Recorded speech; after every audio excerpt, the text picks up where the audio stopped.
تو لہٰذا اپنے خیموں کو دور ہٹا لیں. ادھر خیمے عابد شاکری کے دور ہٹے, ادھر آواز دی عباس عابد دور جا رہا ہے, اسے بلا کے لاؤ.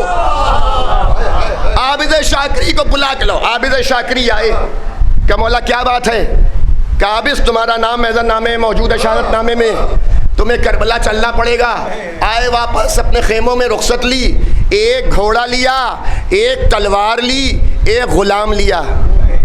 گھوڑا لیا, تلوار لی, غلام لیا, حسین کے ساتھ ہو گئے. اب ایک جملہ کہہ رہا ہوں, غلط نہیں ہوگا, خدا کے لیے جتنے بھی مجھے سننے والے یہاں موجود ہیں آخری آدمی تک, انشاءاللہ اس جملے پر اگر حسین کے سچے چاہنے والے ہیں تو دل سے نہ مسکرائیے گا, داد ضرور دیے گا. داد میری داد نہیں ہے, حسین کو داد ہے.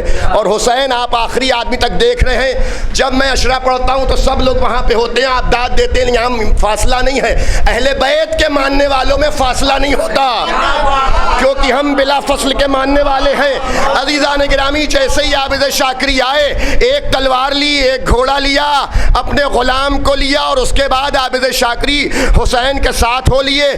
2 محرم کو کربلا پہنچے, 10ویں محرم کو تلوار کھینچ لی, اور ایک مرتبہ رخصت کے آخر کو آئے کہ آقا حسین خدا حافظ. لیجے حسین کا یہ نوجوان جنگجو سپاہی میدان کارزار میں گیا, اور اکیلا نہیں گیا, اپنے غلام کو لے گیا.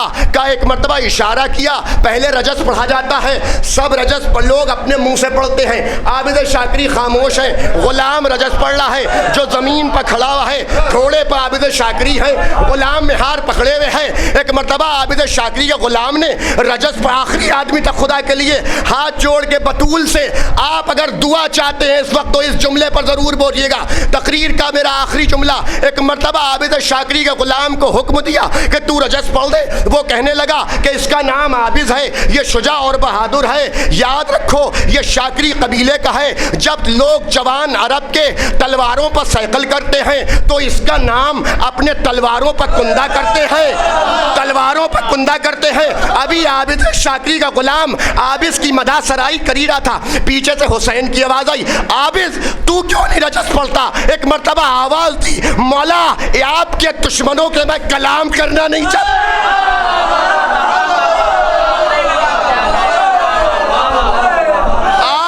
دشمنوں سے میں بولنا تک پسند نہیں کرتا. عزیزان گرامی, جو نجیب الطرفین ہوتے ہیں سید, جو وہ پرہیز کر جائیں گے. عزیزان گرامی, کہ ان کے دل میں مولا کی محبت زیادہ ہوگی. ہم تو ڈھیرے مرزا, کبھی نہ کبھی جو غیر سادات ہیں وہ دشمنوں سے کلام کر ہی لیتے ہیں. لیکن عزیزان گرامی, میں نے کیا کہا تھا, کربلا میں شیطان جون تک بھی نہیں آیا ہے تو عابد تک کیا آئے گا؟ کہ نہیں, ہم کلام نہیں کریں گے مولا, میرا غلام کلام کر رہا ہے تمہارے دشمنوں سے. توجہ ہے یا نہیں ہے؟ یہ کربلا ہے. کربلا صرف شمشیر زنی کا نام نہیں ہے, کربلا تلواریں کھینچ کے میدان میں آنے کا نام نہیں ہے. صاحب فہم تشریف فرمائے, کربلا نام ہے انسانیت کی, انسانیت کا. جو انسان کے دل میں انسانیت جاگ رہی ہے اس کا نام کربلا ہے. عزیزان گرامی, کربلا 1,30,999 انبیاؤں کی محنتوں کا نام ہے. تاج نبوت سب کے ڈگمگا رہے تھے, اگر کربلا نہ ہوتی تو غرق ہو جاتے. یہ حسین نے سب کو بچایا ہے, آدم کی آدمیت کو, نوح کے تقوی کو, ابراہیم کی خلت کو, موسیٰ کی ہیبت کو. بس عزیزان گرامی, خدا حضرات کو سلامت رکھے. میں نے اپنی بات کو تمام کیا. یاد رکھیے, جو کربلا ہم تک آئی ہے, لوگ کہتے ہیں جناب سید سجاد نے انتقام خون حسین نہیں لیا. وقت آخر ایک بات عرض کروں, سید سجاد نے انتقام نہیں لیا. انتقام تو آخری آئے گا, وہ انتقام لے گا. اور دیکھیے عزیزان گرامی, اولونا محمد و اوسطونا محمد و آخرونا محمد و کلونا محمد. ہمارا اول بھی محمد ہے, اوسط بھی محمد ہے, آخر بھی محمد ہے, ہم کل کے کل محمد ہیں. علی ابن ابی طالب ٹھوکر مار کے جگاتے تھے, جب آخری علی آئے گا کہے گا اٹھ جا, قبروں سے مردے نکلیں گے, قبروں سے نکلیں گے. اب ایک شعر سن لیے. زہرا کا لال پوری جوانی میں آئے گا, جب آئے گا تو سارا جہاں مسکرائے گا. سوتے رہو تم قبر پیمبر کے آس پاس, جب آئے گا تو تینوں کو مرغا بنائے گا.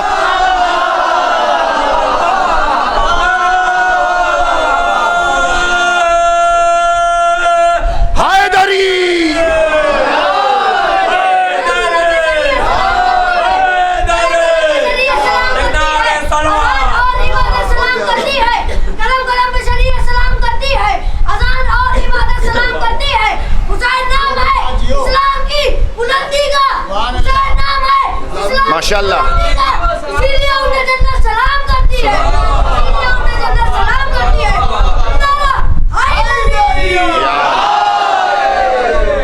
عزیزان گرامی, محبان آل محمد, محبان آل محمد, یاد رکھیے کہ یہ کیوں نہیں انتقام لیا سید سجاد نے. لے لیتے انتقام. اگر سید سجاد انتقام لے لیتے تو اس وقت کے نامور جو قاتل حسین تھے پردے میں چلے جاتے, کیونکہ سید سجاد کو معلوم تھا کہ نبی کے قتل کے بعد بڑے بڑے رشتہ دار پردوں میں چلے گئے. بڑے بڑے رشتہ دار نبی کے قتل کو چھپا کے پردے میں ہو گئے. یہ تو صبح قیامت تک کے لیے سید سجاد کو حسین ابن علی کی شہادت پہنچانا تھی. خاموش ہو گئے سید سجاد. عزیزان گرامی, یزید بدحواس ہے. یزید بدحواس ہو گیا. روز رات بلا لیتا تھا, آ جائیے آ جائیے آ جائیے. کیوں بلاتا تھا؟ اس لیے بلاتا تھا کہ اس کے ہوش و آواز گم ہو گئے تھے. برادران ایمانی, بس یہ سید سجاد کا جہاد تھا جو کربلا سے شام تک ہوا. برادران ایمانی, محبان آل محمد, جب بھی کوئی معصوم اس دنیا سے رخصت ہوتا ہے تو دوسرے معصوم کے سر پر تاج ولایت رکھا جاتا ہے. اللہ اکبر. بس آپ مصائب ہو گئے, خدا آپ کی آوازوں پر نزول رحمت کرے. خدا آپ کو کوئی غم نہ دے سوائے غم امام حسین مظلوم کربلا کے. جب بھی کوئی معصوم اس دنیا سے رخصت ہوتا ہے تو تاج ولایت رکھا جاتا ہے. عزاداروں, کربلا میں حسین ابن علی کا سر جب نوکے نیزہ کی بلندی پر بلند ہوا تو زینب نے کہا, میرے لال ذرا غش سے آنکھیں کھولو, یہ زمین ہل کیوں رہی ہے, یہ کربلا کے بن میں زلزلہ کیسا ہے. پھوپھی اماں ذرا خیمے کا پردہ تو اٹھائیے. لیجیے, زینب نے خیمے کے پردے کو بلند کیا. باپ کا سر نوکے نیزہ پر نظر آیا. آواز دیا, السلام علیکہ یا ابا عبداللہ. اے پھوپھی اماں, ہم یتیم ہو گئے. جزاک اللہ, خدا آپ کو کوئی غم نہ دے سوائے غم امام حسین مظلوم کربلا کے. زینب آگے بڑھی, آواز دی, میرے لال سید سجاد, ابھی سے تمہاری امامت شروع ہوتی ہے. اور یہ کہہ کے زینب نے کربلا کی خاک کو اٹھایا, سید سجاد کے سر پر رکھا. واہ غربتا, اللہ اکبر. ہو گئی سید سجاد کی تاش پوشی. آئے ہائے, خاک کربلا کو زینب نے, علی کی بیٹی نے, سید سجاد کے سر پر رکھا. ایک مار آواز دی, سید سجاد, زینب کہہ رہی ہے, علی کی بیٹی کہہ رہی ہے کہ ابھی سے تم امام وقت ہو. میرے لال, خیموں میں آگ لگ رہی ہے, اب بتاؤ خیموں سے باہر نکلیں یا جل کے خیموں میں مر جائیں. پھوپھی اماں خیموں سے باہر نکلیے. لیجے, زینب خیموں سے باہر نکلی. ایک مرتبہ لائیں آگے بڑھا, زینب کی چادر کی طرف ہاتھ بڑھایا. زینب نے اپنی دونوں ہاتھوں سے اپنی چادر کو پکڑا اور زینب پکار پکار کے ایک مرتبہ دریا کی طرف کہہ رہی تھی, بھیا عباس آؤ, میری چادر جاتی ہے. اللہ اکبر, میری چادر جا رہی ہے. تاریخ کہتی ہے کہ ایک مرتبہ حمید کہتا ہے کہ میں نے دیکھا کہ زینب گھبرا کے کبھی خیمے میں جاتی ہیں، کبھی خیمے سے باہر آتی ہیں، کبھی خیمے میں جاتی ہیں، کبھی خیمے سے باہر آتی ہیں۔ میں سمجھ گیا کہ زینب کا کوئی بہت قیمتی چیز خیموں میں چھٹ گئی ہے، لیکن تھوڑی دیر کے بعد دیکھا زینب نے نجف کا رخ کیا، آواز دی بابا آپ نے وعدہ کیا تھا کہ ہم آئیں گے زینب، بابا آ جائیے یا علی کہہ کے زینب ایک مرتبہ جلتے ہوئے خیموں میں گئی۔ حمید کہتا ہے میں نے دیکھا کوئی دولت لے کے نہیں نکلی، ایک جوان جو بیمار و لاغر ہے۔ جزاک اللہ، خدا آپ کو کوئی غم نہ دے سوائے غم امام حسین مظلوم کربلا کے۔ شمر نے زینب کی چادر کو نوکے نیزہ کی بلندی پر کیا، زینب کی پیشانی سے خون بہ رہا ہے، پانچویں امام کمسنی کا عالم ہے۔ جب یہ دیکھا کہ پھوپھی کی چادر چھن رہی ہے، شہزادی کی چادر چھن رہی ہے، ایک مرتبہ شمر کے گھوڑے کے پیچھے پیچھے دوڑے، اے شمر یہ چادر کہاں لیے جاتا ہے؟ ایک مرتبہ پانچویں امام نے دیکھا ایک دریا کی طرف لاش پریدہ پر شمر جھکا، عباس زینب کی چادر کے محافظ، نوکے نیزہ پر زینب کی چادر ہے، لاش عباس تڑپنے لگی، لاش عباس تڑپ رہی ہے، اے شمر یہ بطول کی چادر ہے۔ اللہ اکبر، خدا آپ کو کوئی غم نہ دے سوائے غم امام حسین مظلوم کربلا کے۔ لٹا ہوا قافلہ کربلا سے کوفہ، کوفے سے شام جا رہا ہے۔ عزاداروں اس میں اتنی طاقت نہیں کہ اور پڑھ سکوں، بس دو تین جملے، زحمت تمام ہے۔ کسی نے مدینے میں پوچھا مولا سجاد سے کہ مولا آپ کو سب سے زیادہ صدمے کہاں پڑے؟ کربلا میں پڑے؟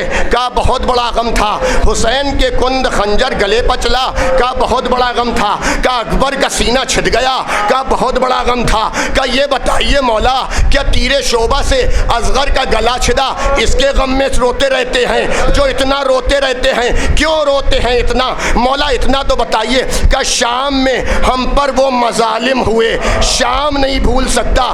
اللہ اکبر، ایک مرتبہ کہا مولا شام میں کون سا ظلم ٹوٹ پڑا؟ کہا جب ہم جا رہے تھے شام کے بازاروں کے درمیان سے تو ہم پر سے کھولتا ہوا پانی پھینکا جا رہا۔ اللہ اکبر، اللہ اکبر، کھولتا ہوا پانی۔ میرے والد مرحوم فرمایا کرتے تھے مولانا مرزا محمد عالم صاحب قبلہ کہ جب بھی فرش عزا پر بیٹھ کے گریا کیا کرو زداروں تو بلند آواز رویا کرو، اس لیے ٹوٹی ہوئی پسلیوں والی ماں آپ کو بخشوانے کے لیے اپنی پسلیوں کو سنبھالے ہوئے اللہ اکبر جنت سے آتی ہے، واہ حسینہ واہ علیہ واہ محمدہ نعرے بلند کر کے عزاداروں فرش عزا پر آواز کو بلند کر کے رویا کرو۔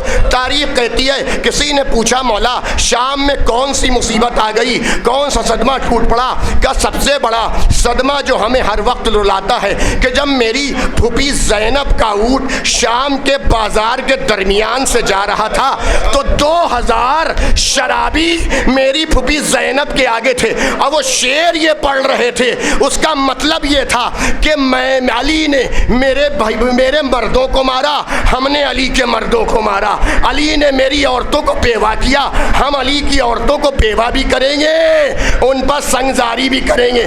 بس یہ شعر سننا تھا کہ ہر طرف سے زینب و ام کلثوم پر پتھروں کی بوچھار ہونے لگی۔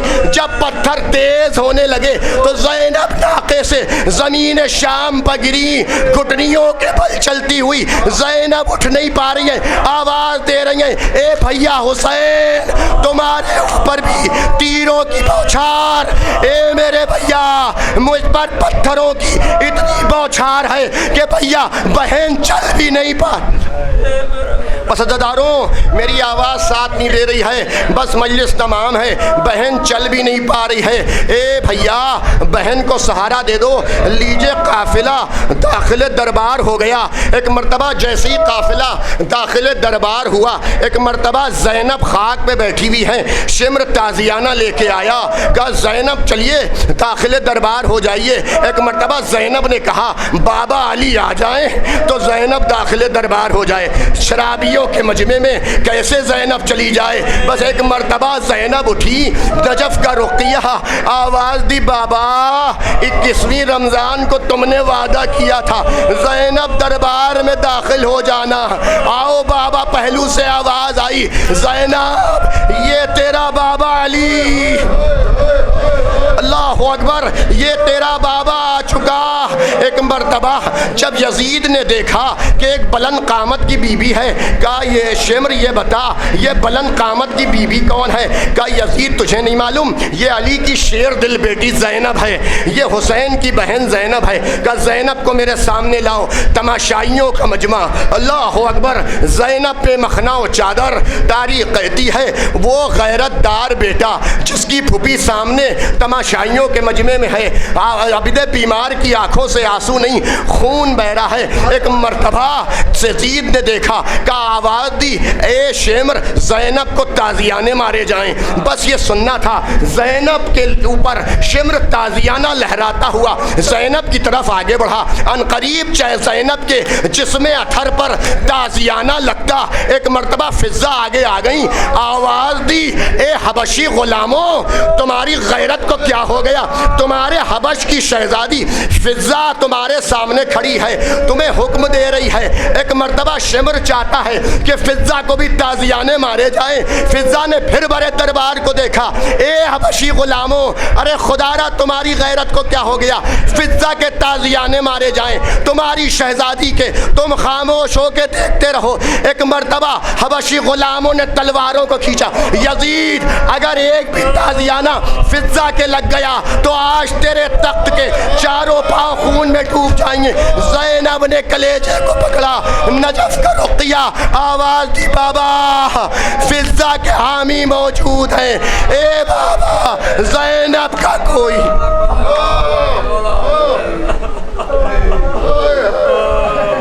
عالم الذین ظلموا ایام انقلب ينقلبون ان اللہ وعنا علیہ راجعون.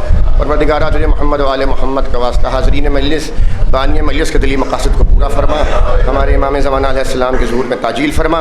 حضرات ایک مرتبہ سورہ حمد اور 3 مرتبہ سورہ توحید کی تلاوت فرما کر میرے والد مرحوم سرکار فقر العلماء علی جناب مولانا مرزا محمد عالم صاحب قبلہ تابع سرا کی روح کو, اور اس مدرسے کے استاد علی جناب مولانا شباب حیدر نقوی صاحب قبلہ تابع سرا کی روح کو, اور محمد حسین صاحب کے والدین کی روح کو ایک سورہ فاتحہ پڑھو.